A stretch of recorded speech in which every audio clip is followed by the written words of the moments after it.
Wasabi guys, Void here coming back at y'all with yet another one of my 10 card videos. This time we're going to be looking at 10 bad commander options. These cards are just downright awful, might be good and limited in their time, but as far as being a commander, they're just not going to synergize that well, and especially hold up against a lot of the better commander options that we have. Now just to warn you, there are a lot of cards here from Portal 3 Kingdoms, and this is going to focus primarily on monocolored commander options, so hopefully that leaves me with a lot of material. If I choose to continue this series, I can do so. So we're just going to start it off here with the first card. It is Lu Su, Wu Advisor, a 5 mana 1/2 human advisor. He has an ability that says on your turn before you attack, you may tap Lu Su to draw a card. So the obvious comparison here would be to something such as Azami, Lady of Scrolls, and even Arcanus the Omnipotent. Both allow you to tap to draw cards, however they are much better because they give you the freedom of timing. Both can do it at instant speed, either on your turn or your opponent's turn. However, Lu Su doesn't really give you that flexibility. You have to do it before you attack, and it's only on your turn, so very susceptible to removal. If he's removed, well, you can't really do much about it. He's a 1/2, very easy to get rid of, and doesn't really give you extra card draw beyond just that one card. All on a 5 mana creature that's pretty much around the same range as the other options that you have here in mono blue. So as far as just being a commander.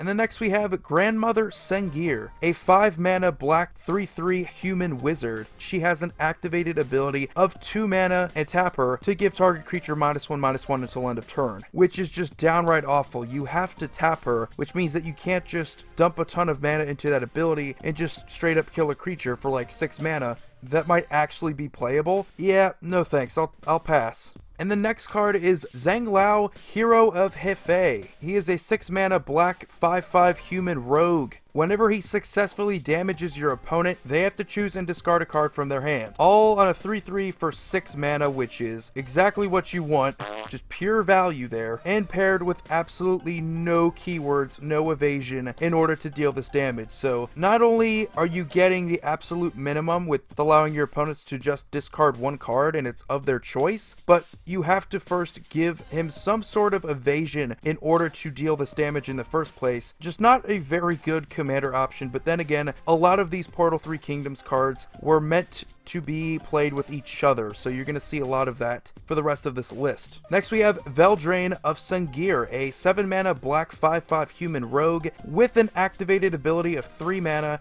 to give himself, wait a minute, Forest Walk and -3/-0 until end of turn?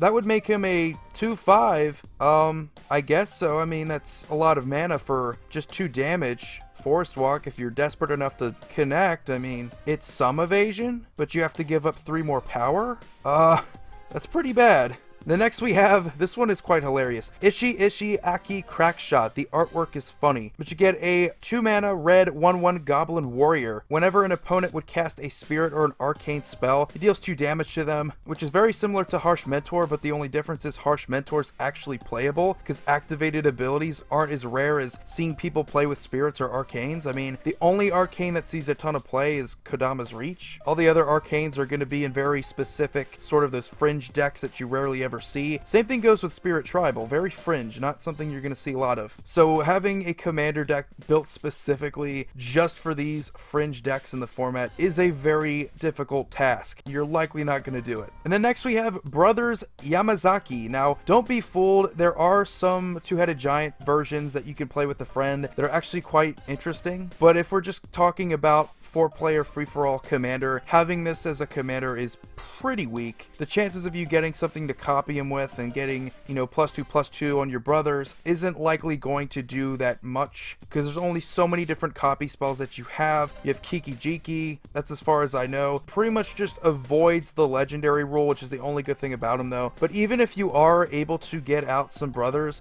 or get 2 of them out there, it's really not that intimidating. You know, the 3 mana in red for 2/1 human samurai. I mean, just a lot has to go right in order to make these guys good.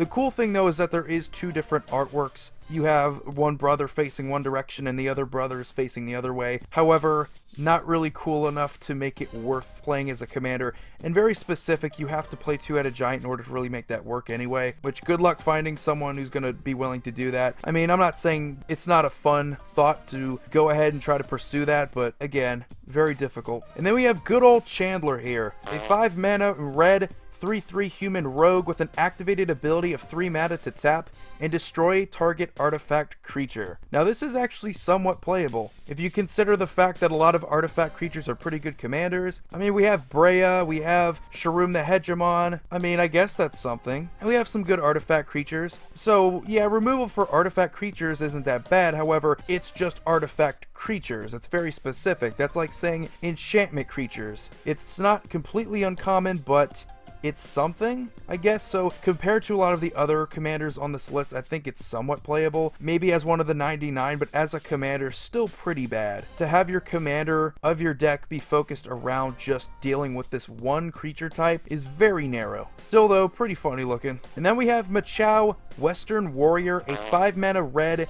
3/3 human soldier warrior. He has horsemanship, but I feel like it should be called redundancy, because whenever Machao attacks and no other creatures do, he can't be blocked. So what's the point? This is yet another example of what I was talking about earlier, where a lot of the cards were meant to interact with other cards in the set, and a lot of cards from Portal 3 Kingdoms have horsemanship, so I guess the thought here was your horsemanship creatures can't block mine. But in Commander, like 99.9999% of the creatures you're going to go up against don't have horsemanship, so there's really no point in this redundancy. Might as well just be a 3/3 with horsemanship for 5 mana. That's a lot better than just this. So as is, I think it's somewhat playable for the horsemanship, but again, as a commander, just a huge fail when it comes to that. I think it's funny, but a little bit frustrating at the same time. And then we have Zhuo-Chi the Mocking Sage, a 3 mana green 1/2 human advisor. He can't be blocked by creatures with horsemanship, and whenever your opponent chooses a creature in play, they can't choose Zhuo-Chi, so I'm guessing that's basically just hexproof, which hexproof is pretty nice. But the first part, he can't be blocked by creatures with horsemanship. Well, as far as relevance goes, it's kind of the same thing as Machao, where there aren't really that many horsemanship creatures, so what's the point of not being blocked by a horsemanship creature when you're hardly ever going to have to run into that situation? And even if you just ignore that, as is, a hexproof 1/2 for 3 and a legendary creature is bad. I mean, you might consider making a Voltron deck with him, but just stick with Urul the Miststalker. Way better, gives you flexibility in other colors, and actually just great all around. I guess he's actually just mocking us, really. Pretty bad. And the last card we have is Autumn Willow, a 6 mana green 4/4 avatar that cannot be the target of spells or effects, so Shroud basically. But you can pay 1 green mana, and target player may target Autumn Willow with spells or effects until end of turn. So if you want to equip something, you have to pay the green to do it. If you want to put an aura on her, you have to pay a green to do it. So I guess that's kind of cool, but it's pretty much the same problem. It's like, why am I going to go with this? There are better options for Voltron, which is the only real reason I would think you'd want to play her as a commander. But having to pay an extra green mana just to take away Shroud just for you, basically, it might as well just be, hey, pay green, and instead of Shroud, she's hexproof until end of turn. That's all it really is. I mean, 4/4 for 6, I mean, that's limited playable with the Shroud, but again, for commander, just not really enough there. And you're much better off with Urul the Miststalker. When I make my underrated commander cards list, guys, I want you to know I try to put cards that are at least playable. With a lot of cards here, they're just either confusing or just downright redundant, not playable whatsoever, anywhere outside of even their own sets, and even then that might be a stretch. And just to let you also know, this is in no way an insult to these sets to which these cards come from. I very much love Homelands, I love Portal 3 Kingdoms, I love Kamigawa, I love that stuff, but a lot of these cards are just bad. So anyway guys, that's going to do it for this list here of 10 horrible commanders. Let me know what you think about these cards. Let me know if you've ever made a commander deck. Not saying you can't do it, I'm sure basically just making a 4-player pod with terrible commander decks has its own enjoyment attached to it, but not really something for me. I think a lot of these cards are pretty laughable. I think they're funny. You could get a good laugh out of these cards though. Anyway, you guys have a wonderful day. Void here signing off.